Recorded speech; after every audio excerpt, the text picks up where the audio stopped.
This Thursday night football props edition of the Sports Gambling Podcast is brought to you by Underdog. Underdog's hooking up new customers. Play just $5 and get $100 in bonus funds when you sign up with the code SGPN. This is Thurman Thomas. You're listening to SGPN. Let it ride.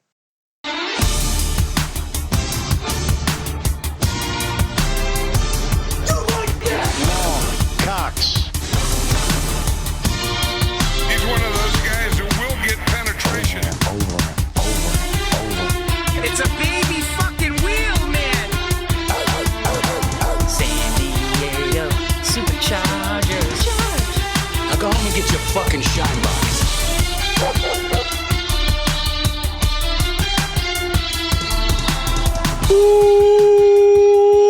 Welcome everyone to the Sports Gambling Podcast. I'm Sean Second the Money Green with my partner in picks, Ryan Real Money Kramer. What's happening, Kramer? Dog. I'm gonna do an impression of my gardener tomorrow when I see him. Of course, he shows up on Tuesdays. Yeah. How about them Cowboys? It's the worst. And the guy that he works with does not like the Cowboys at all. He's a Raiders fan, so it's gonna be high drama. Raiders. Congrats to the Dallas Cowboys and their backers. Kidding. No, they won and got the cover 33-16. No big takeaways. This Raiders team is complete and utter trash. I tried to tell people, Ryan, about Chip Kelly. I tried to warn them about Chip Kelly. And I said, if anyone can mess this up, it's Chip Kelly. They ran the ball 3 times in the first half. Quentin Williams did look good. I would say in general, there are too many. But really, it's the Raiders defense. It's horrible. You know what it is? I've been putting some thought into this. Do you remember when we were a kid, you would get there'd be like, not to say we were dealing with vinyl albums, but we would get a CD and you could listen to the entire album as if it was a single piece of art. I think play callers have lost the art of painting a picture, and they get caught up in whatever the fuck they. I mean, it's a bit of an epidemic. Well, because I think great play calling is some art, some science, right? Numbers, statistic. Hey, go for it here. Don't do this here. But there is a flow to it. There is a hey. They're thinking we're going to do this. We do that. There is an art to it. I think some teams plan out how the game can go and they're prepared for many such situations. I think other teams are not. I think Pete Carroll's in trouble as a coach. There's just no juice on this team. I put that picture of Tom Brady out, who looked extremely strange walking into the stadium. We talked about the reports that Mark Davis may not be the normal cheapskate when it comes to coaches in light of some new, it seems to be the trend. You're seeing these family-run businesses starting to divest and sell off chunks of the business. Why? Yeah, you get a little liquidity. Raise some cash for me. Raise some cash for the team. Get someone into the team who has more cash. So if we want to do things that require cash flow, we can do that. Tom Brady and whoever he's backed by. Bit of mystery there, but to me, the highlights were Tyler Lockett getting over his receiving yards. And how about Daniel Carlson, first quarter bink? Oh, smash it. Come on. And smash the fact that CeeDee Lamb and George Pickens both were not available for the first drive due to breaking curfew, right, in Las Vegas. I mean, that's a tough city to not break curfew. Yeah, I didn't know that. Come on, it's a city that never sleeps. It's Vegas. They don't have curfew. What do you think we have to speculate? Maybe this would be a good question for our guest. We do know a lot of people in Las Vegas, so maybe we can get some tips. Oh, we're gonna find out next weekend. We will find out. I'm sure. Yeah, we got our guest hopping on, joining us on the line to talk Thursday night props and everything else from the Propcast and many other shows on the Sports Gambling Podcast Network, including the NBA Gambling Podcast. You know him, you love him, Scott Reichel. What's happening, Scott? They're doing pretty well. I'll be in Vegas again in a couple weeks. Yes. Yeah. We're going to be hanging out. Our buddy, Rosenberg, who you do the Propcast with, he's going out for his birthday. Sweet 16, right? He is. Quinceañera. Yeah, he does. Ryan and I don't do anything for our birthdays, so we find it humorous when other people go out of their way to celebrate their birthday, but great excuse to hang out. Good that you're going to be out there in Las Vegas. Scott, what are you most excited about doing in Las Vegas? Well, I feel like there are two answers. Either one is the, of course, watching sports over at Circa, Yes. which is the, I'd say, show appropriate answer. The other answer is drinking, going out for pizza at 3 a.m. So that's Yeah. the more realistic answer for me. You know I'm a degenerate. Yeah, no, it's again, city that never sleeps. Even if you're not going that hard, it's easy to all of a sudden be like 2 o'clock, 3 o'clock in the morning. Kramer, even us who we bravely take the first flight back every Saturday morning from the Las Vegas airport to get back to Burbank to attend your youth sports and anything else. I'm happy to be to shoulder the brunt of the reason, but you in private would admit that you enjoy that you're back. I like you would because you sleep until 10 and then you're dealing with people at the airport. It's a shit show. I like the fact that we have our own rows on Southwest flying back. There's 50 people on the flight. Yeah. We're almost never delayed. I would say that the value of getting to the airport early, especially over the last couple months, has been nice. But yeah, I mean, the worst thing is when we're talking to people and they're like, "So you staying out for the whole weekend?" And I explain, like, man, if I stayed out here for every weekend, that would be a pretty rough existence. And then you explain, well, yeah, and I land. We usually get out Friday morning, and then we're on the 6:30 flight on Saturday morning, and they're like, "Oh, that is so rough." Coming out to Vegas for a night every week isn't that bad. Yeah, it could be worse. I mean, these guys are. I'm talking to fans, and they're belly aching for my travel plans, and I'm like, "Don't worry about it. It'll be fine." It's actually pretty nice. Yes. Although I'm tired of shit on Saturdays. Yeah, got to get a good nap in. I've over napped to the point where the wife and kids, it's just like normal. Like, oh, daddy's sleeping on the couch. Be a little quiet if you're watching TV or whatever. It's that hard sleep, It's that I had 2 hours and I'm still pissed off that craps. We owe that craps table a visit. Yeah, we were very hot on craps and then cooled off. Craps got the best of us, but how many weeks until we're hanging out with Scott at the craps table? Because I feel like we need save up. We need a Radio Rochelle roll. That's what we need. Yeah, good for the mojo. Get some new blood mixing in there.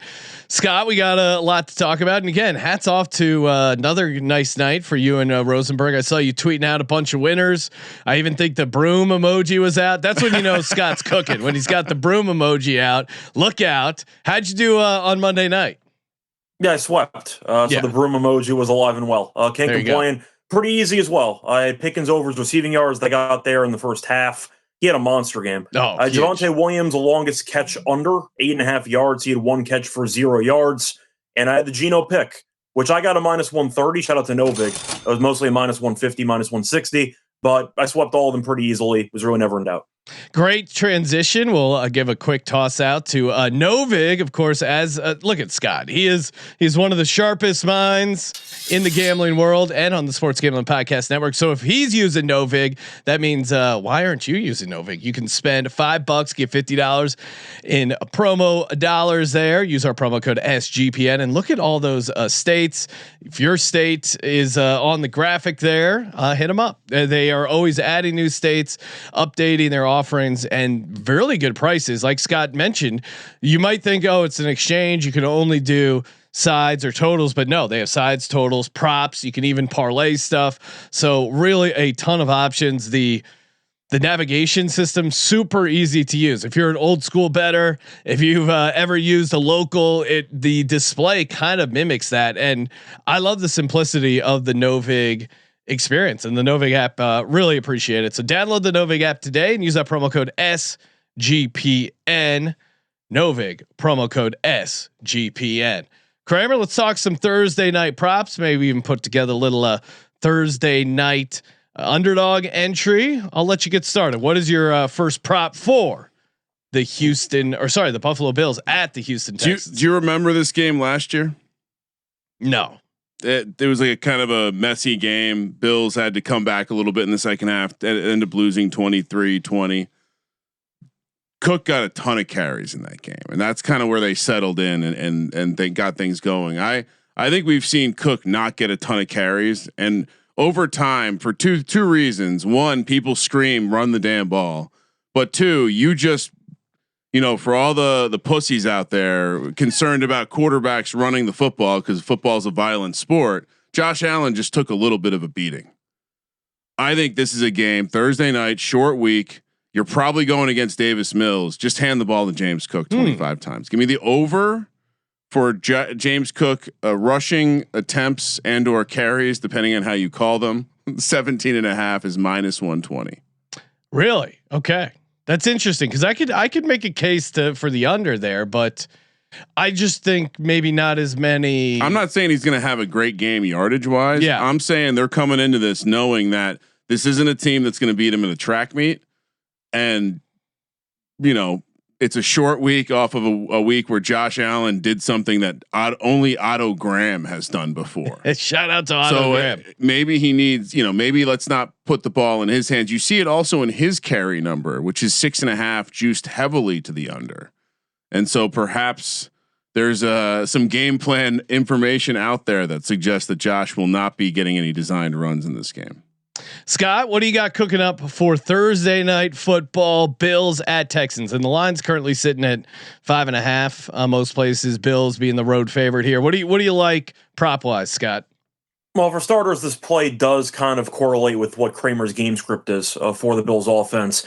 He was a healthy scratch last week, so that's probably not a good sign for him. Give me Keon Coleman, longest catch under 15.5 yards at -108. He's gone under in 4 of the last 5. Once again, did not play last week, so that's not included in those 5 games. And the Texans are good against receivers. They're on the 4th fewest receiving yards per game in the league. I understand that Coleman is a big play guy whenever he actually does create separation. Not as often as the Bills fans were hoping. But either way, 15.5 feels a bit large to me for a guy that did not play last week intentionally, and they scored 44 points. So I don't see him being a big piece of the offense right now. Give me Keon to show up, probably on a low snap count. We'll see how the injury report goes. But I'll go for his longest catch under 15.5, -108. Yeah, I like that. I'm gonna tail it somewhat. I'm just going to go under 24.5 receiving yards, similar handicap. I just don't think he's going to be super involved. And you look at the way the Bills spread the ball around. Oh, they had like 8 different guys catch a pass in that game. Kind of crazy, which makes it interesting for the first touchdown stuff, because I do think a lot of these guys are kind of live, and the Texans are obviously pretty good defensively, but I think there's going to be some of those random guys we take dart throws on, maybe more live than normal. So I'll play Keon Coleman under 24.5 receiving yards. Similar logic to Scott. They obviously aren't dying to work this guy into the game plan. He might get a catch, maybe 2, but I feel safe with the under 24.5 receiving yards. Kramer, what do you got? I got to grab something. Go grab something. So I was a little surprised to see them dangle the Davis Mills rushing yards at 6.5. He's gone over that in every one of these starts, even in that Broncos game, coming in with he started that game as well. So I'm not really sure I get this one. Granted, it's probably based off the fact that he's only getting a rush or 2 a game. I think the Bills are leaky, and leaky defenses give up random scrambles. And he's shown the propensity again. The Jags game for the win. There was a critical scramble there in the 4th quarter against the Titans. Davis Mills is literally running for his life in his career. This is a prime time Here's what's game. crazy is he has had longer runs than 6.5 yards in each one of these games. He had a long of 7 against the Broncos, 14 against the Jags, and 10 against the Titans. So I think they've screwed up whoever's pricing quarterback rushing numbers screwed up for this one. Davis Mills over 6.5 rushing. Now, yards. do we consider a Davis Mills rushing ladder? I don't think so. Okay. Because again, he's not, I doubt we're going to see a 5 carry game. I think it's going to be 1 or 2 critical scrambles. And it seems reasonable to think, since it has happened in every one of the games he started, that he'll go over 6.5 yards on that scramble. Very reasonable. Reasonable. Scott, what else you got cooking up over there for Thursday night football props? Yes, I'll go for the other quarterback. I'll go for Josh Allen. I ended up hitting an interception play earlier on Monday night. I'll go with Josh Allen pick here at -118. We've seen Josh Allen have moments in his career where he turns the ball over a ton, and some where he doesn't turn it over at all. And it seems like the pendulum's kind of swung back to the turnover-prone nature. He's had at least 1 pick in 5 of the last 7. Texans are very good at forcing interceptions. They're averaging 1 reception per game, 3rd most in the league. And the Texans have recorded at least 1 pick in 7 of their last 8 games. I need 1 throw from Allen that's either, once again, running for his life, chucking it to nobody, maybe a deflected pass. Couple ways to get there. But Allen, for better or worse, is a gunslinger at heart. He's going to make some dangerous throws, and I'm hoping that the Texans intercept one of them. -118. I like the price for a guy that's had one in 5 of the last 7. Sean, he threw like a chest pass in the last game. He's made so many old Josh moments. I saw someone make the comment that he showed both why he's going to win the MVP and not going to win the Super Bowl all in the same game. And it's true. It's the reason why he's. And we used to joke about it. He was like that. Josh Allen is that crazy bitch drunk. You knew in college. Yeah. That was like it. Like certainly, like in the short term moment when you're drunk, and for the next 4 hours, it's going to be electric. Seems like the greatest idea ever. But then you're going to wake up to a fucking rooster in your bedroom, and you're gonna realize you made a big mistake. Oh, just you did go to annoying, loud, annoying. Okay. Like I was going to say, metaphor. You went to an agricultural school. I mean, roosters were never really in the mix. Okay. Yeah, we roasted some pigs. We definitely did some stuff with cows. No, wait. That's not a euphemism. That's an analogy. That's actual roasting of pigs. Yeah. Okay. End of year, the rugby party at the end of the year, they'd just rent a big field from a farmer, and just build a cinder block pit and roast full pigs.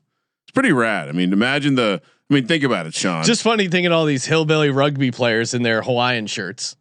No. No one wear a luau. What? If you're roasting a pig, you don't wear a Hawaiian shirt. But you're in Southwest Virginia. Yeah, it's got nothing to do with the islands or any of that bullshit. We're not burying pig in sand, but just the savage nature of ripping pig off of the just a real, very manly way to eat meat. You're really getting us sideways here. Oh, I'm just I'm enjoying chopping it up with you and Scott. Hey, a little bonus prop here from our buddies over at Rhythm. They like Woody Marks under 15.5 rush attempts in this game. I could see. I mean, this. What was that last week? Because they were trying to get him going. Was it just the Titans had a good game plan? I mean, Jeffrey Simmons played. That's certainly clogs up the middle. I do think this is it's interesting because I like their under rush attempts that Rhythm is giving out, but I do think Woody Marks will break one. So I kind of like the over. Okay.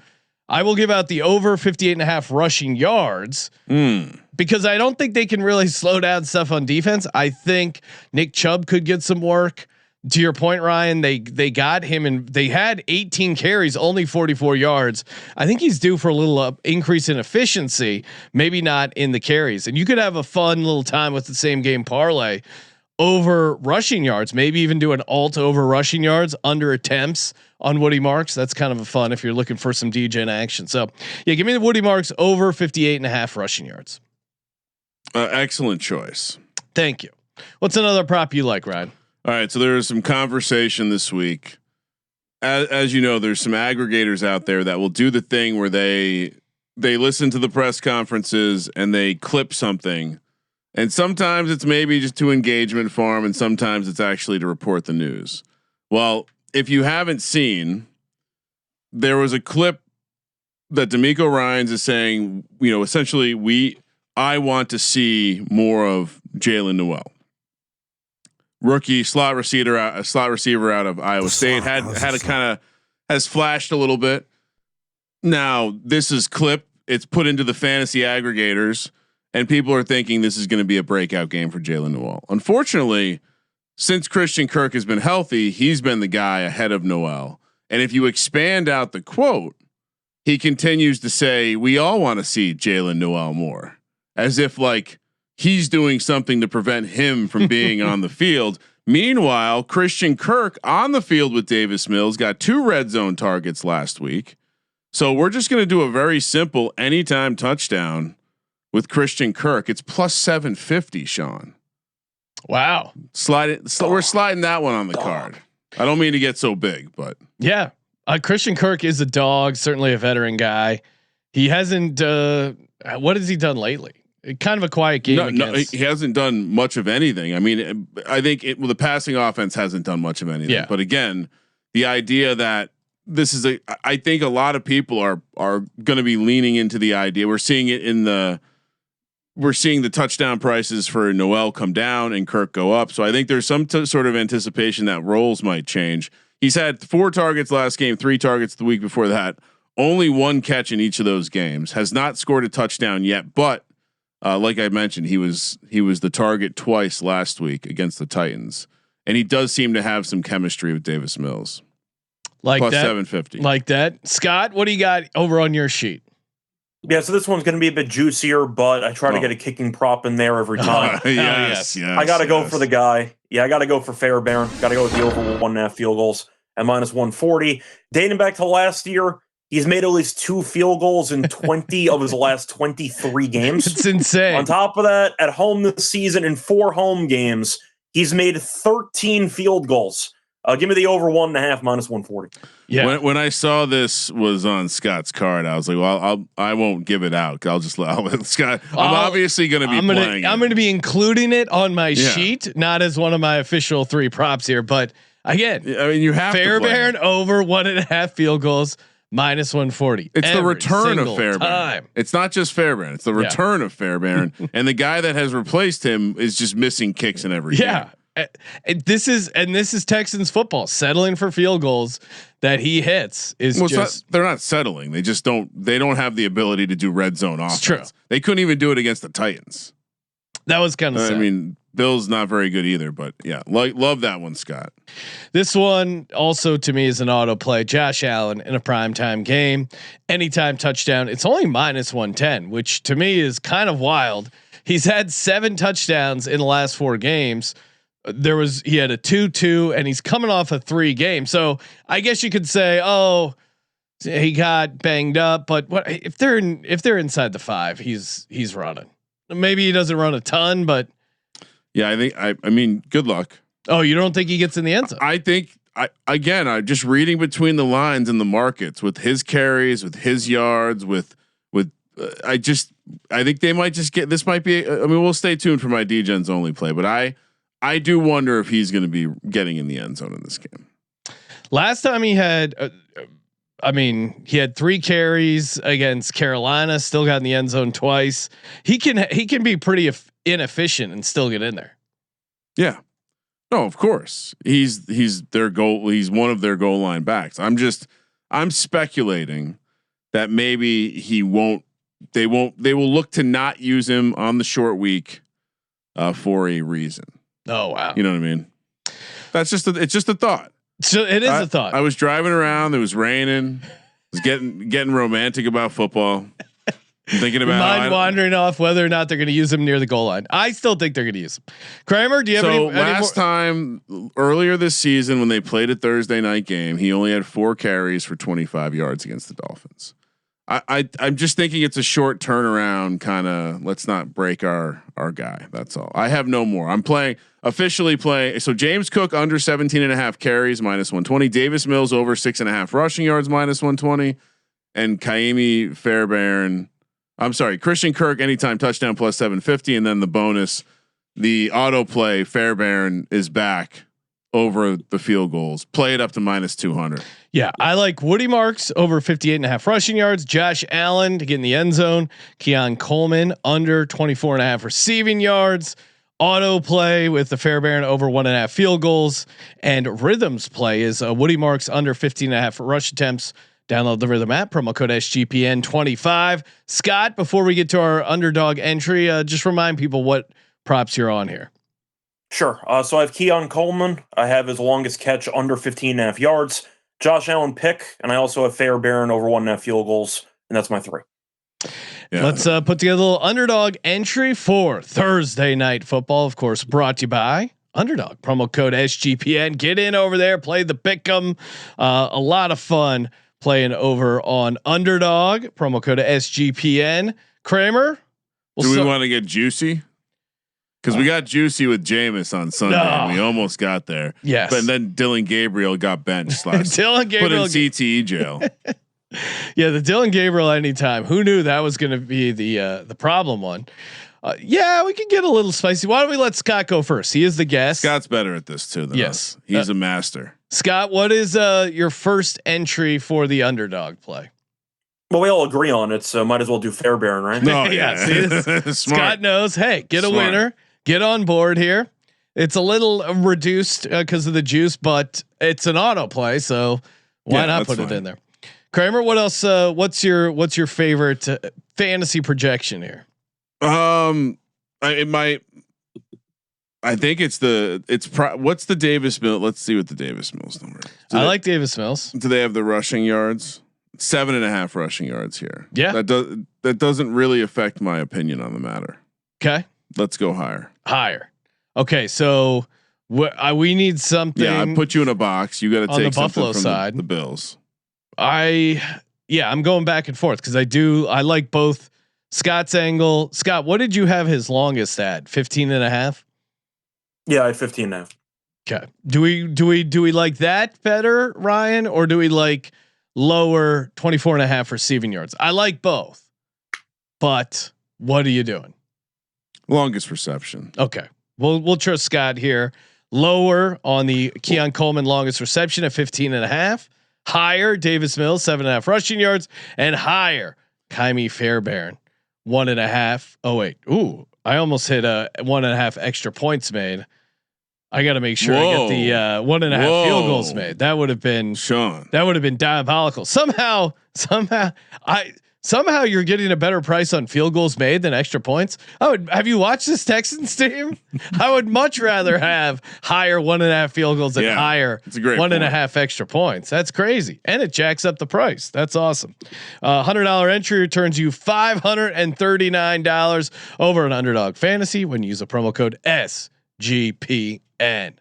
Okay. Kicking it over to the first TD market. This is a fun market, I think, for this game. Kramer, I'll let you start first. What are you doing in the first touchdown market? I do think. I think a couple things. One, when you were talking earlier, I kind of agreed with some of what you were saying, but at the same time, I don't know if I agree because I think Shakir is a decent play in this one. Again, I don't think they're going to be running Josh. I do think they're going to be running James Cook. But I'm going to take Shakir at 12-1. I think maybe a little bit of a regression game. He didn't just seems. And if there is a weak spot to the Texans defense, it's probably somewhere in that slot space. And I think Shakir is one of the better route runners in there. So we're going to go Shakir. We're going to go Bills defense. Obviously, I still think the Texans are a complete wild card. Short week. Never know what can happen. I'm also going to take the Texans defense. I think Josh Allen has thrown a chest pass. He's fumbled when trying to like throw the ball underhand. He's also thrown a number of interceptions, as Scott pointed out. So we're going to take the defense. And if I'm going to play the anytime at 750, I got to play the first touchdown for Christian Kirk, 40-1. So Texans defense 40-1, Christian Kirk 40-1, Bills defense 40-1, and Khalil Shakir 12-1. All righty. Scott, what are you doing in the first touchdown market? Yeah, so we talked about it before, how Buffalo does kind of spread the wealth around. So I am going to go with a couple of Bills guys. First guy, as a James Cook fantasy owner, I'm getting frustrated by how many times this guy gets into the end zone lately. Ty Johnson at plus 3,000. He's had a touchdown in 2 of the last 3 games. I do think that he even got a rushing touchdown, which is very rare for Ty Johnson. But either way, point is he has scored in 2 of the last 3 weeks. Do think that he can be dangerous here. They will sometimes rotate Cook out, and I do think that Johnson gets some work in that area. Also going to mention a guy who has been pretty good lately, had a touchdown last week and 90 yards. I like Shavers at around plus 3,000 as well. I'll go for those two. Thought about a Texans option, thought about Texans defense, but I really can't stand watching the offense play. I'll just avoid them entirely. Give me Ty Johnson and give me Shavers at around 30-1 each. Yeah, like it. And Shavers obviously had a breakout game last week. Who's to say he's not going to keep that streak a rolling here? All right, for me, Jaden Higgins at 20-1 is pretty interesting for this Texans team. Kramer, is he on your radar? Yeah, he's he's emerging. He's definitely getting more love than his college teammate Noel. Yeah, for sure. I think he is a decent shot here. 20-1. Davis Mills is 80-1. He just had a rushing touchdown to end that Jags game walk-off fashion. Although there was there was a bonus touchdown thrown in there. On the other side for the Bills, Jackson Hawes 40-1. The Bills clearly draw up stuff for him near the red zone. He didn't get any work last week. Kind of makes me think he's due a little bit. You saw his snap count, his route participation is still up there. They have red zone stuff designed for him. And then the white whale that is Reggie Gilliam, 100-1. They ran a 2-point play for him last week. Why would they not keep going to him? I've definitely been riding the Reggie Gilliam train hard. Yeah, riding it hard. So those are my 4 little longer shot ones. Having a little fun here, Ryan. All right, fun. Yes. In gambling? Never. Some people say you can't do that. Very serious. What about what about a degen play, Kramer? You know I'm a degenerate. So I was kicking around the old machine over here. Okay. And I was like, I really was forming the opinion that I think the ball is going to be on the ground. And I think they're going to run the ball a bunch. And I think they're going to attempt to impose their will. What if all 3 running backs scored for the Buffalo Bills? Oh, okay. Ray Davis, Ty Johnson, James Cook, all been given opportunities. Like Scott mentioned, last game, Ty Johnson was getting used heavily in the pass game. So was James Cook. I think James Cook could get a nice bell cow workload. And then what if it's mop up duty? Ray Davis comes in. So all 3 guys, anytime touchdown. Plus 24798. That's 247-1. Dialing international. I get it. It's probably not even good value. I was a little surprised to see Ray Davis has the same anytime price as Reggie Gilliam. It just seems almost wrong. Almost like if I believed Ray Davis could get in the game early, he would be a fun touchdown. But maybe he's a better last touchdown at 45-1. Anyway. Yeah, that was the. I had a couple other ideas, like maybe I go 2 touchdowns for Ty Johnson, 1 for James Cook, but I thought we'll do a trifecta: Ty Johnson, James Cook, Ray Davis, all to score a touchdown, 248-1. Love it, Scott. What are you doing for your degen play? All right, so mine's not nearly as, I'd say, much of a lucrative return as Kramer there, but I do have a 3-pick parlay here. So I am going to go with the Bills on the side in this game. At the end of the day, I do think the Bills offense will do enough to win the game. Might not be pretty, but I do think they'll cover the 5.5 personally. Even though I acknowledge Kramer's point about where the Allen carries are located and how it is trending downward, I still think he will get goal line usage. It's what Josh Allen has pretty much turned into. He is the battering ram they use around the goal line. Snowplow, so Scott, please. Snowplow. Yeah, snowplow. Yeah. Battering ram. Battering ram. I don't know if I can say snowplow because they're indoors for this game, but same idea. I do think he'll get a rushing touchdown in this game. And I mentioned Josh Allen before being a bit reckless. Give me Houston defense to score a touchdown with Allen touchdown and with Bills minus 5.5, around 54-1. Ooh, okay. Right. It's pretty spicy. I could be talked into that. All right. The snowplow, or I mean, I guess it depends on who I'm snow plowing with. I don't think it's about the activity, Sean. It's about the companionship. All right. So the Ray Davis and Reggie Gilliam anytime touchdowns just moved to 18-1 in front of my face. Yeah, we got to stop giving out stuff before we get. It moved the other way. Oh, really? Bigger, it got bigger. Okay. Got bigger. I got 2. Which means my parlay now pays out 252-1. I got 2 options. I got a light degen light if you're looking for less filling, or degen ice. You know, remember Bud Ice, Ryan, where they somehow figured out how to freeze the beer and evaporate some of the water and give you higher concentrated ice. Scott, you were the social chair at your fraternity. Did you guys ever drink ice beer? It might have been out of the payroll back then. We were sticking with the cheaper options. We discovered a long time ago, one of the movements I helped bring into the fraternity. If we just got the worst quality beer possible, we would sacrifice as a team. We could probably get another keg. Yeah. So we went for quantity over quality. That's kind of what we went for. It's a good move, but yeah, I mean, the ice beer was interesting because that was.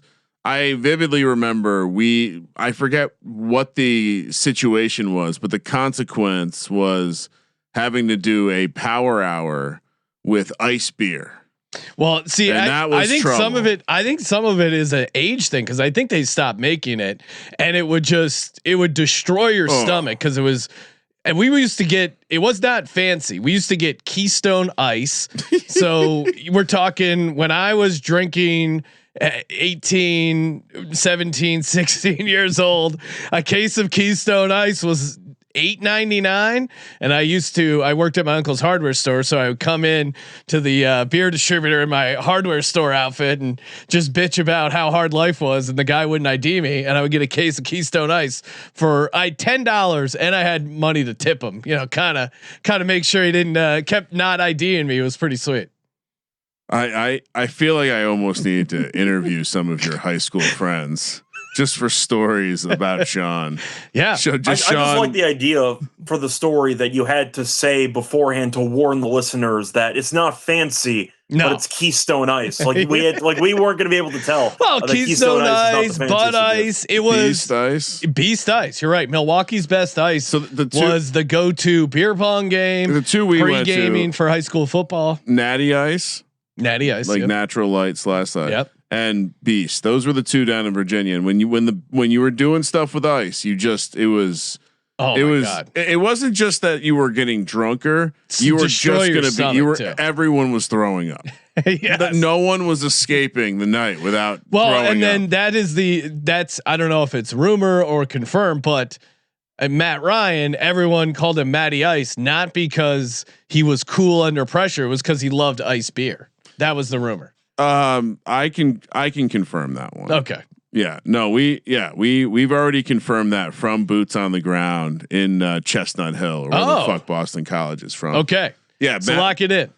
Matt Ryan enjoyed to throw him back, which if I'm gonna, the guy was very hateable. Liking beers in college, not a reason to hate the guy, but pretty awesome that you get called Ice because you love ice beer. You love beer so much. All right, so here we go. Degen Light, my Degen Light version. Josh Allen, Davis Allen, anytime touchdown parlay. I had some good luck, some middling luck here, but Josh Allen, Davis Allen, both to get in the end zone. That's 41-1, so that's not bad. But the Degen Ice parlay is Jackson Hawes, Davis Allen, anytime touchdown parlay. That's a cool 191-1. Just to ask, by the way, do you mean Davis Allen or Davis Mills? Davis Mills. Correct. Okay. I like how that was very professional of you, Scott, to give him a chance to make an ass of himself. You know what I did? I combined Josh Allen's last name with Davis Mills' first name, but I just wasn't sure if I was forgetting some third string tight end somewhere named Davis Allen. We just didn't talk about it. That was very good. Yeah, he is on the Rams. We always Scott is very polite in busting your balls. Excuse me, I just want to ask a question about how you sounded like a total fucking idiot. Just to confirm. Good catch. To be totally honest, I opened up FanDuel, did Command F, and I'm like, there is no Davis Allen on either team, so I had to make sure. But okay. Well, see that's maybe Scott respects me, Ryan, because his first thought was, I must not know that Davis Allen is playing on the Texans or the Bills. I think it shows the kind of person that Scott is, that he listens and verifies data before speaking. Yes. Scott does trust it, but verify. And shout out to Brett in the chat. I am 40 and still drink Bud Ice, you bitches. I didn't know. I just Googled when did they stop making it, and the AI told me they'd never stopped making it. I just assumed. I guess that's the other thing, though. Being in California, they don't have beer distributors. You can get beer at 7-Eleven, Walgreens, whatever, any sort of grocery store, which is convenient. But I feel like beer distributors in Pennsylvania, you drive into this like giant warehouse and they have every single kind of beer. California, while it's nice that they have beer everywhere, the selection isn't crazy. So it does seem like the amount of ice beer out there has drastically declined due to the fact that it was largely considered a fad. And yeah, I think also this kind of says that the rise of high alcohol IPAs essentially replaced. It was like a classier version. It was kind of Four Loko before Four Loko without the obviously energy drink aspect to it. Yeah. But this was also the same time in our lives where we would get like 40s of OE and drink them on the bus to whatever house party we were going to. Oh yeah. Malt liquor. Edward 40 hands. Oh, we have to tell a quick side story. Sure.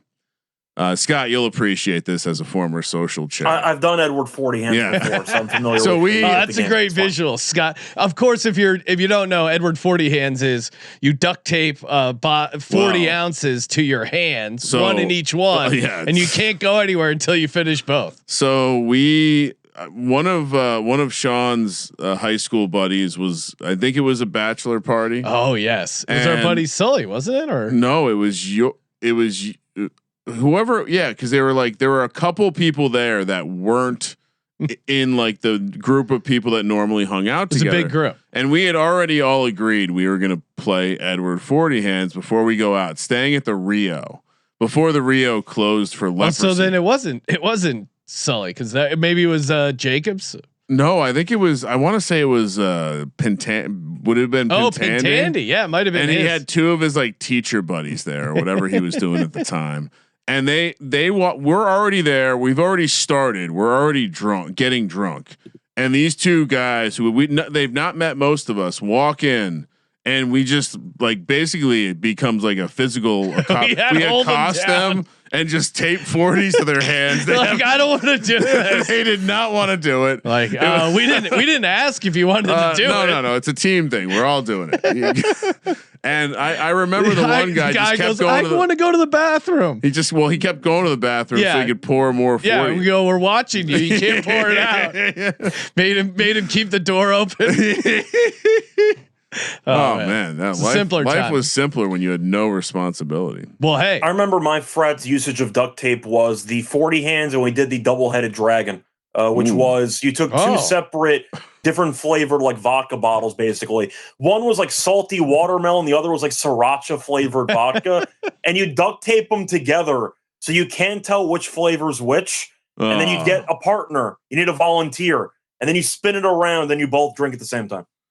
Yeah, that's fun. College drinking games are hilarious because they're all just about consuming as much alcohol as possible. Oh yeah, it's not a competition, but I tried to win. Well, yeah, but it was they literally had at the rugby house. One of the things they would do like during initiation was a game called 2 men enter, 1 man leave, like Thunderdome, and it's you versus someone else chugging over a trash can.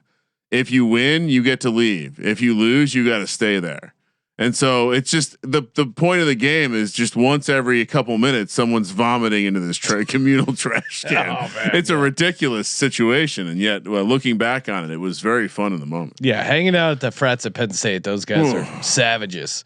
They love drinking. So do we. Hey, good reminder. Come out and say hi at Circa Friday nights. Kramer and I are there most Friday nights after our live show, 7 to 10 local time over on VSiN. Scott's going to be out there in a couple weeks there. The Friday, December 5th, I think. So we'll get you on the VSiN show. You and your buddy Rosenberg, of course. Check those guys out on the Propcast, the NBA gambling podcast, the tennis gambling podcast.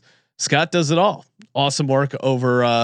Download the SGPN wherever you get your apps. And Kramer, I should have set it up top, but we are doing 25% off everything in the merch store. That's right. The Degen University gear, the TCE gear, the Saudi Arabia t-shirt, Saudi Arabia State. We also have a bunch of fun holiday stuff, bunch of good hoodies, the Under Armour hoodies. They're not cheap, but they're super comfortable. Best quality stuff we have in the merch store, and promo code HOLIDAY, 25% off everything. So if you have a friend or a DGen in your life who would love some of this gear, we got a bunch of good stuff, including the holiday stuff. But the hoodies are. I'm great. Getting some of those. The DGen University sweatpants beanies. Are awesome. Yeah, the beanies are great.